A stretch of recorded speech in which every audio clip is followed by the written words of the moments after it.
ناظرین کرام، السلام علیکم ورحمۃ اللہ وبرکاتہ۔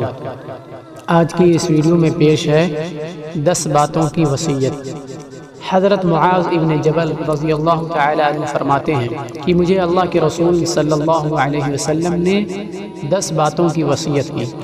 آپ صلی اللہ علیہ وسلم نے فرمایا کہ اے معاذ، اللہ کے ساتھ کسی کو شریک نہ کرنا، اگرچہ اس جرم میں تم کو مار ڈالا جائے یا جلا دیا جائے۔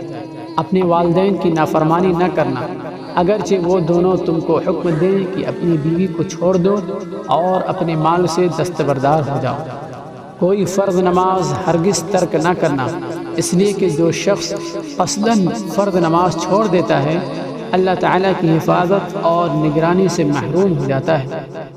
شراب مت پینا، اس لیے کہ یہ تمام بے حیائیوں اور بدکاریوں کی جڑ ہے۔ اللہ کی نافرمانی سے بچنا، اس لیے کہ نافرمانی کے نتیجے میں خدا کا غصہ بھڑکتا ہے۔ دشمن کے لشکر جرار کے مقابلے میں پیٹھ مت دکھانا، اگرچہ تمہاری فوج کے سارے سپاہی ختم ہو جائیں۔ جب لوگوں پر کوئی عام وبا مسلط ہو تو وہاں سے نہ بھاگنا۔ اپنی قدرت اور حیثیت کے مطابق گھر والوں کو کھانا اور کپڑا دینا۔ اپنے گھر والوں کی تربیت میں اپنی چھڑی ان سے نہ ہٹانا۔ اللہ کے حقوق ادا کرنے میں اپنے گھر والوں کو خائف رکھنا۔